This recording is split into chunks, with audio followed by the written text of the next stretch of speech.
हर हर महादेव दोस्तों, आज हम आपको कहानी बताएंगे कि माता सीता ने कोया, तुलसी, ब्राह्मण और फाल्गु नदी व गाय को श्राप क्यों दिया। ये जानते हैं।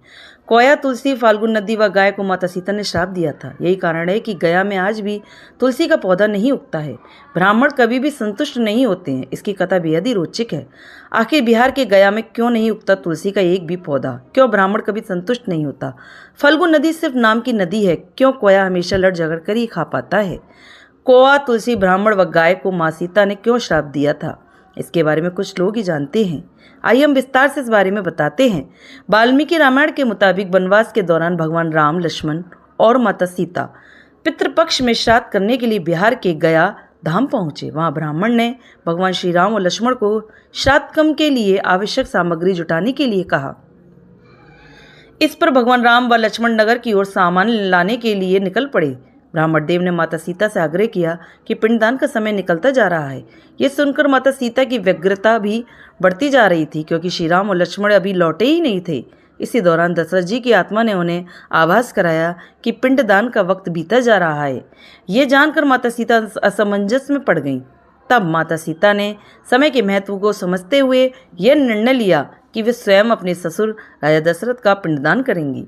उन्होंने फाल्गु नदी के साथ साथ बट वृक्ष, कोआ, तुलसी, ब्राह्मण व गाय को साक्षी मानकर स्वर्गीय राजा दशरथ का पिंडदान विधि विधान के साथ किया। इस क्रिया के उपरांत जैसे ही उन्होंने हाथ जोड़कर प्रार्थना की तो राजा दशरथ ने माता सीता का पिंडदान स्वीकार कर लिया। माता सीता इस बात से खुश हुई कि उनकी पूजा दशरथ जी ने स्वीकार कर ली है। इसके बाद उनके मन में संशय भी नहीं हुआ कि प्रभु राम इस बात को नहीं मानेंगे, क्योंकि पिंडदान पुत्र के बिना नहीं हो सकता है। थोड़ी देर बाद भगवान राम और लक्ष्मण सामग्री लेकर आए और पिंडदान के विषय में पूछा। तब माता सीता ने कहा कि समय निकल जाने के कारण उन्होंने स्वयं पिंडदान कर दिया। प्रभु राम को इस बात का विश्वास नहीं हो रहा था कि बिना पुत्र और बिना सामग्री के पिंडदान कैसे संपन्न और स्वीकार हो सकता है।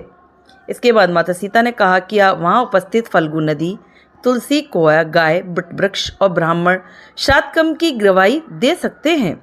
भगवान राम ने जब इन सब से पिंडदान किए जाने की बात सच है या नहीं पूछा, तब फाल्गु नदी, गाय, कोआ, तुलसी और ब्राह्मण पांचों ने प्रभु राम का क्रोध देखकर झूठ बोल दिया कि माता सीता ने कोई पिंडदान नहीं किया है।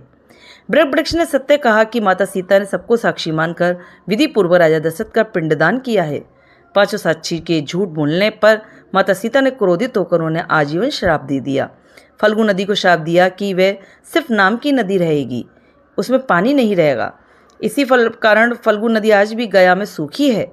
गाय को श्राप दिया कि गाय पूजनीय होकर भी सिर्फ उसके पिछले हिस्से की पूजा की जाएगी और गाय को खाने के लिए दर बदर भटकना पड़ेगा। आज भी हिंदू धर्म में गाय के सिर्फ पिछले हिस्से की पूजा की जाती है। माता सीता ने ब्राह्मण को कभी भी संतुष्ट न होने और कितना भी मिले उसकी दरिद्रता हमेशा बनी रहेगी का श्राप दिया। इसी कारण ब्राह्मण कभी दान दक्षिणा के बाद भी संतुष्ट नहीं होते हैं। माता सीता ने तुलसी को श्राप दिया कि वे कभी भी गया की मिट्टी में नहीं उगेगी। ये आज तक सत्य है कि गया की मिट्टी में तुलसी नहीं लगती। और कोआ को हमेशा लड़ झगड़ कर खाने का श्राप दिया था। कोआ आज भी खाना अकेले नहीं खाता है, दीर्घायु का दिया था आशीर्वाद। माता सीता ने जहाँ इन पांचों को श्राप दिया, वहीं सच बोलने पर बट वृक्ष को आशीर्वाद दिया कि उसे लंबी आयु प्राप्त होगी, वह दूसरों को छाया प्रदान करेगा।